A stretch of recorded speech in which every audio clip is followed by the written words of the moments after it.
They called me crazy. They said I couldn't call Andor one of the best shows on TV. They said I was too soon, I was too early saying that. And while that might have been true at the time, I stand here today, vindicated, because Andor is one of the best shows on TV. Period, full stop. This week's episode 9, titled Nobody's Listening. I hope people are listening to this podcast of Andor. Once again proved that Andor is on a path to be in the conversation of best show on TV. It's already surpassed all of the Star Wars live-action TV shows. And if it wasn't for my deep, deep love and nostalgia factor of Clone Wars, it might be number one. There are so many great things to talk about with this week's episode. Of course, Kino, Andy Serkis' character, has just been fantastic. He's put on a career performance. And like I said on my Instagram, I could do a whole episode on his character because there's so much to talk about. I want to talk about my lonely queen, Mon Mothma, because she has some gut-wrenching scenes in this episode, and you really feel for her. She is alone in this galaxy, and I'm going to talk about her beautiful scenes in this episode and just how her tragic character has been fleshed out so much more, and they've really changed Mon Mothma in the scope of the galaxy forever, and I absolutely love what they're doing. And then finally, I do want to talk about Dedra and Karn and the Imperial ISB aspect of this episode, because again, I think there's so much to dive into with not just Dedra's character, who has been fantastic, this duality of rooting for her to succeed in the ISB, but at the same time realizing she is a terrible person in the system that she's in. I don't necessarily think she thinks she's wrong in what she's doing, but at the end of the day, she's a fascist in a fascist world, as her actress said in an interview recently. But I want to talk about that as well. I'm just so excited to talk about this stuff. So let's just jump right into this with Andy Serkis' character, Kino. And what I love about his character is that he's institutionalized, but not in the traditional sense of the word. When we think institutionalized, we think Shawshank Redemption. We think once you get out of prison, you won't be able to reacclimate into society. Prison is all you know. But for his character here, we see that he's institutionalized in the sense that he fully trusts the system he's in. He believes that if he puts his head down, he puts in a hard day's work every shift, that his promise of getting out in 250 days will be honored. But at the end of the day, the system he's in is flawed. And the fact that he trusted the system with no question and bought into it made him the biggest sheep of all of the inmates. And the way the show framed him was always that he was the most level-headed, that he was the one that understood how to get out and how to play the game. And everyone else was scared, everyone else was nervous, everyone else was plotting to get out. But in the end, he was the sheep. He was the one who was in the prison, a mental prison that he didn't even realize he was in. He was never going to get out in that 250 days because the system, the empire, were never going to honor that. And that is just played out throughout this whole episode. Andor confronts him. Andor has been like the voice of God in all of these episodes to all of these very naive people. He did it with Nemik a couple episodes ago, and here we get this intimate scene where they're sitting in their bunks, and Andy Serkis is like, "You keep your mouth shut. You better turn that part of your brain off, or you won't get out of here." And Andor's like, "You don't realize they don't care about you. They don't know your name. They don't care about where you're from, and they definitely don't care about your sentence and how many shifts you have left. They're not listening. All they have to do is turn this floor on twice a day, and you'll do anything they say." And he's absolutely right. And Andy Serkis just shrugs him off like, "You're crazy. I'm going to get out of here. You're not going to get out of here." And this idea of shifts is really that marker for institutionalization for Kino in this whole series. He always, every time he's on screen, he always mentions shifts. His whole life revolves around this idea of shift count. He always says, "Oh, I have 250 days. You're not going to ruin this for me." He said that in his first introduction. In this episode, he doesn't want to say it. He's like, "Oh, I got 217 shifts left. I'm almost out of here." And then when that old man has the stroke and is dying, he says, he's only got 40 more shifts left. Just give him something to get on his feet so he can get out of here. That's all he sees. And when his world starts crumbling, and I love how his world crumbles in 3 different scenes. The scene with Andor, he kind of just goes back and forth with him. But there are 3 scenes where his world starts to break down. And the best part about those 3 scenes is that they all happen in the same place at different points in the episode. First one is when the rumors start to go around about what's going on floor 2. Here, he's right on that institutionalized mindset. He's like, what are you guys talking about? That rumor is silly. It's all the way on the other side. Look at all these hand signals just to get one word up here. It's BS. It's not real. Get back online. Follow the program. And he has this outburst. I mean, Andy Serkis absolutely kills it. The second time is when another commanding officer walks by him and says, something happened on floor 2. Now he's like, wait a minute. And he lashes out. He actually punches one of the people in his room. And Andor's like, you got to chill out. They can't know that we know anything. And now any doubt that he had before, even though he hid it, here he can't hide it anymore. There's this amazing shot of the camera coming close to his face as he has his hand over his head. A little piece of his hair is kind of sticking out, which is a contrast to his usual slick back, stand-up kind of appearance. And the fact that his hair starts to change and becomes loose, kind of like Callus in Rebels when he does make his shift. His hair becomes a little bit more casual. Here we see that same thing with Andy Serkis' character, and his acting here is unbelievable because his eyes are racing, and you know he's not believing any word that's coming out of his mouth. It's just another day, another shift, nothing to worry about. And right there, he's just kind of defeated. And then the final scene, fantastic scene to end the episode. The medic comes in, and as I said before, Kino's like, oh, he's only got 40 more shifts, just give him something, get him on his feet. And the doctor's like, I can't do anything for him. And Andor's like, his name is blah, blah, blah. I forget his name. And the doctor's like, don't tell me his name. And that moment right there, Kino looks at him and realizes the doctor doesn't know his name. The doctor doesn't want to know his name. So you think the Imperials care who he is? You think the Imperials care how many shifts he has left? In that moment, he's like, damn, I don't mean anything to anyone in this building. I might not get out of here. And then the straw that breaks the camel's back is hearing the rumor on 2 being reality. It's amazing scene how they planted it throughout the episode. What's going on in 2? What's going on in 2? And the reason it is also so sweet how they pull it all together and they basically say, we promised these inmates to get out when in reality we're just changing floors. And when they noticed, we have to kill them all. They can't know what's really going on. And when they found out, now everyone's starting to know. And you could see the vein popping on his head. He's like, what do you mean, keep my men in line? And Ender's like, we're not getting out of here. And then we get that perfect example of circular storytelling. I forgot to mention it in the intro, but I do want to talk about it because there's great use of circular writing and circular storytelling in this episode, 2 in particular. And this is one of the scenes where earlier they plant the seed where Andor says in that intimate conversation, how many guards are usually on duty? And at that time, he's like, keep quiet. They can't hear us. They can't know that we're talking about this. But in this last scene, you could see Andor notice that change, and he's looking around, and he's like, I think I'm going to go for it again. Hey, how many guards are usually on shift? And Kino's like, never more than 12. And then it's like, let's go into next week. Absolutely love the ending, and this is just one example of them planting the seed earlier in the episode and then paying off in the end with this line about how many guards are on shift. I'm going to talk about another scene a little later that does the same kind of circular writing, but I love circular writing because it is so intentional. It shows the writer's confidence, it shows the writer has a plan, and it shows that every scene leading up to that moment is building towards what they started. We had it in The Axe Forgets, where Skeen says, the axe forgets, but the tree remembers, and then by the end of the episode, his brother was a farmer, and he had a farm of trees. Just always wrapping it up in a nice, pretty bow, and when it pays off, it's just so satisfying. And once again, they do it here flawlessly. There's a smaller scene where it happens a little later that I'll talk about, but man, Andy Serkis was fantastic. I cannot wait to see what his character does next week now that he's on the side of everyone else. And again, just building out this idea of rebellion. Individuals can't do it alone, and the fact that people are complacent and complicit with the system doesn't help either. And the fact that sometimes they look down on people that want to rebel or want to do the right thing or want to live and live for themselves. It's just so nuanced and fantastic. And I absolutely love how the series is doing this through so many different side characters. I mean, the main characters are going through change, but really these side characters are so vital to the show right now.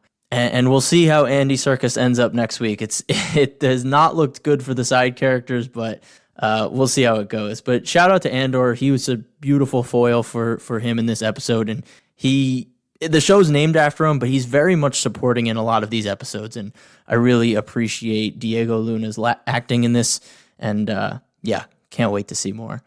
So I want to shift to Mon Mothma, who I absolutely was so excited for in this series, and it is giving me everything I've wanted. It has made her so much more deep as a character. It's fleshed her out so much. And in this episode, I got a pit in my stomach. I don't want to say I got emotional, but some of these scenes were so tough to watch. I mean, her walking in and Vel is her cousin. That was a good subversion of expectations. We all thought that she would be Luthen's daughter, which she still might be, but I don't know. But Vel gives her this dress, and she's like, "Oh wow, you think your father will let you wear that?" And she's like, "He lets me do whatever he wants." And you could just see everything just drain from her face. She just gives this fakest smile, and she's like, "Oh, why didn't you go try it on?" And you're just like, "Ugh." And then by the end, when Vel leaves, and this is like her only family that she has left, it seems like she doesn't go home to Chandrila a lot. She doesn't keep in contact with anyone. And you get this amazing shot where the camera's panning back and Vel leaves, and so does the bag boy. And then you could just see the room enveloping Mon Mothma. You could see how small and lonely she is. And even in the Senate chamber, even in her work life, she's alone. We have this great scene in the Senate chamber where she's talking about democracy. She's pulling her best Padme. This is how liberty dies, in a thunderous applause moment where the lights start going out on all the senators' little pods because nobody's listening. They're talking over her. And she's just absolutely alone in this galaxy. So she doesn't have any reprieve when she's home with family. She doesn't have any reprieve when she's at her job. And even within the rebellion, she's almost an outcast because Luthen had to scold her and get the rebellion started without her. So she's just in this cage, and it's so brutal because Vel says this thing where she's like, we're doing this for a good cause. We're making something of our life. And Mon Mothma doesn't even reply.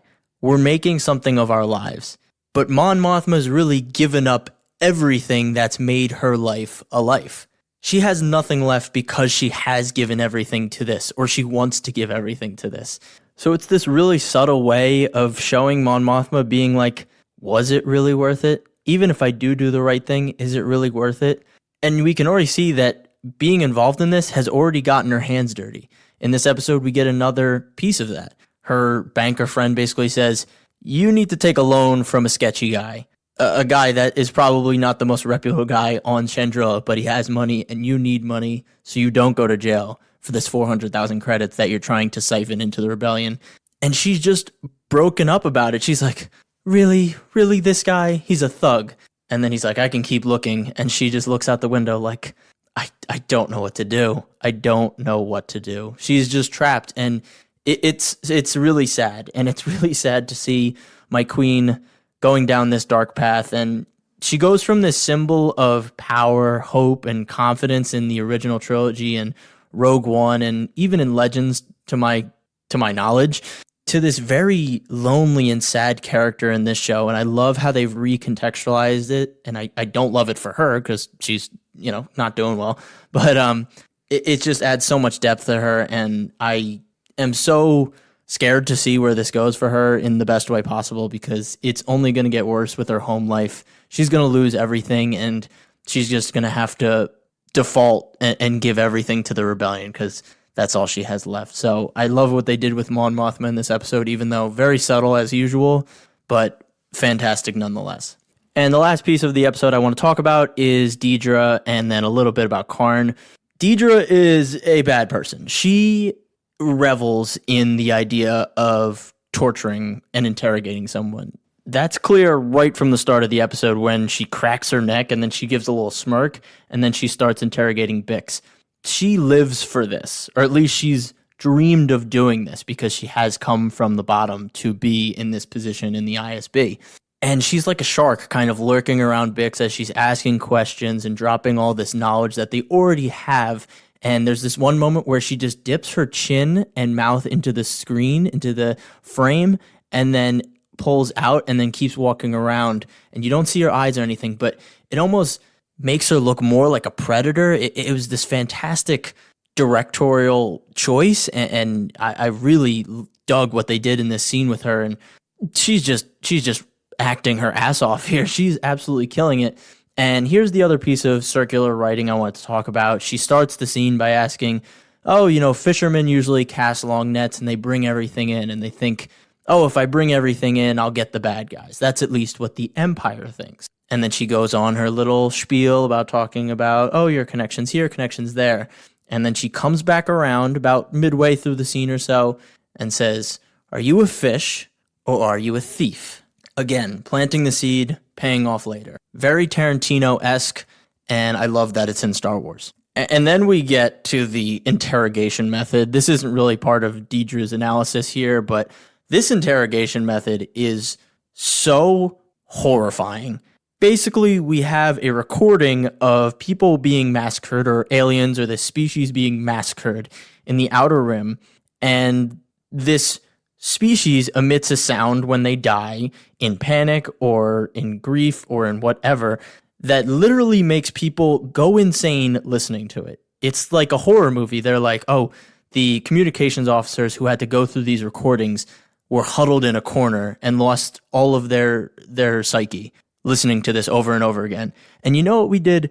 We isolated the worst part of it. It's actually children dying and screaming to live. Like, what the hell? That is so dark. That is so dark. Children's screams as a use for torture to break someone's psyche down. Just absolutely insane. The Empire has went from a laughingstock to stormtroopers not being able to hit anything to now they are literally breaking people's psyche down with the screams of dying children. The flip is crazy. The flip is crazy. I just wanted to mention that because it blew me away that they went that dark, because that's the craziest thing they've done in the show so far. I do want to make a quick point about the Empire from my friend Kyle. He DM'd me the other day after the episode and said this really great line. He said, the slow burn of the Empire creating their own downfall by making rebels out of people has been his favorite part of the show. And I can't agree more. It's such a great way to put it. The show has been methodical. The show's been a slow burn at some points.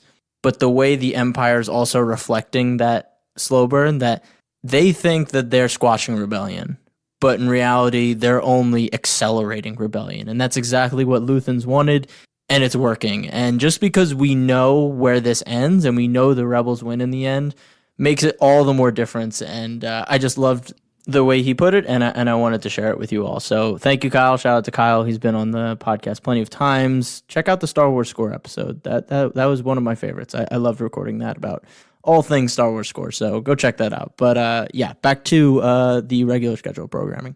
But I do want to go to Karn's hyperfixation in Deidre. He's literally stalking her outside of the ISB headquarters. He's pulling a real Anakin with his real smooth talking, like, you gave me a reason to live again. You're the most beautiful thing I've ever seen because you believed in me.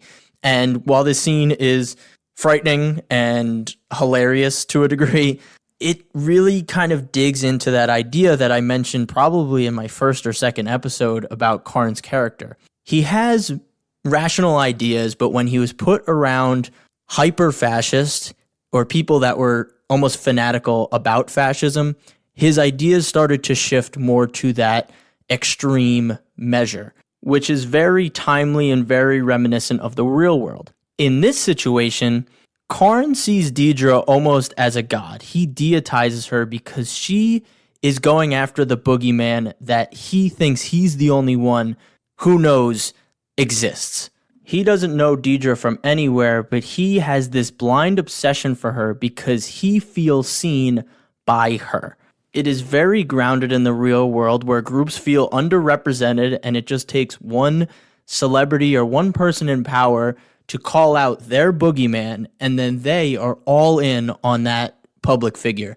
And here we're seeing on a small scale with just Karn and one ISB officer, but I love what they're doing with Karn in using him to convey these ideas of real-world fanaticism or hyperfixation or deitization. It's very cool not cool because it's bad, but it is very timely. And I really appreciate Karn's character here. Even though he's this weirdo, you also know where he's come from. He wanted to do the right thing in the first place. He was going after a double homicide, a murderer. And now he's been cast aside in this society, and one person shows him attention, and one person says he might be onto something, and it just lights him up. And he is going to be a very scary sidekick for Deidre if she does ever take him on. I assume she will, because I think she is going to become very wrapped up in the power that she's amassing right now. And with loyal followers like him, I feel like that'll only entice her more. I feel like she'll be very happy to take on someone who's obsessed and someone who will do anything she says, because that's exactly what fascists do. So we're seeing her go from a person we root for to now she's going to be a power-hungry fascist, and we're going to see Karn go from this guy who was just trying to do the right thing to a right-hand man to that fascist. And it's going to be a dark path they go down, and I love how deep these characters are. I love that I can do episodes like this where I can break down 4 or 5 different characters in a TV show, their motivations, how they got here, their mind states. It's just fantastic. I'm not saying I never expected a TV show from the Star Wars galaxy to do this, but it hasn't happened in a long time. And this is what I've always wanted from Star Wars TV. I've said it probably in the past. I don't know what episode it was, but I basically said Star Wars should lend itself to an episodic show where every event leads into the next event. It should be galaxy spanning. It should have multiple side characters. I didn't want it to be Game of Thrones per se, but very much that idea of having characters in different locations, but all of their actions being interconnected in some way, and having the production value, the writing, the directing, all of it coming together in this galaxy that I know can support stories that should be this good every time a new show comes out. This shouldn't be a black sheep. This should be every Star Wars show coming out, because this is peak. It is peak Star Wars. It is doing anything the best show on TV is doing right now, but it's in the Star Wars galaxy, and I think that's the only thing holding it back from like mainstream appeal. I think if this was any other sci-fi TV show, I feel like everyone would be talking about how good, how well written this show is, but I still feel like this is very segregated to just Star Wars fans. And even within Star Wars fans, I feel like some Star Wars fans don't even really understand how good the show is. I feel like a lot of them are like, oh, that's that side character from Rogue One. I'll get to that show later. Probably not that good. I've seen Book of Boba Fett. I know where they go with that stuff. But it really is just fantastic. And I'm excited to talk about Star Wars again. I'm excited to make episodes this long for one episode of TV. It's great. And I only know it's going to go up from here. We have 3 more episodes left, which I can't even say, oh no, there's not that many episodes left, because each one is so filling. I don't know, is that the right word? It's filling. I feel satisfied after watching these episodes. I get enough content, I get enough things to talk about for the episode, and then I can get excited for next week. So next week, we got a Prison Break obviously coming, so very excited for that. And I'm assuming this whole Spellhouse connection with Saw Gerrera that Luthen and Saw talked about last time, this station or something that Luthen was trying to get Saw to go in on with the Separatists to take down this station on Spellhouse. We see little bits of that in this episode, like, oh, what's going on in Spellhouse? What's going on in Spellhouse? So that might be the next arc, or at least the tail end of this one. Not sure. Excuse me. But very excited to see how they wrap up this season, because if they do, I said this, and they also called me crazy for saying this. I'm just kidding. I don't have haters. I'm just kidding. But I will say this. This show is about to have the most consistent season of Star Wars TV ever. Ever. I don't even think there will be one close to it. And I don't know when the next one will come around that matches it. But I love you, Andor, and I cannot wait for next week. Please, if you are watching this show, let me know on Instagram at @star_wars_mark of balance. Let's talk Andor. As you can see, I could talk all day about this, but thank you so much for listening. As always, stay safe, stay healthy, and may the Force be with you. Peace.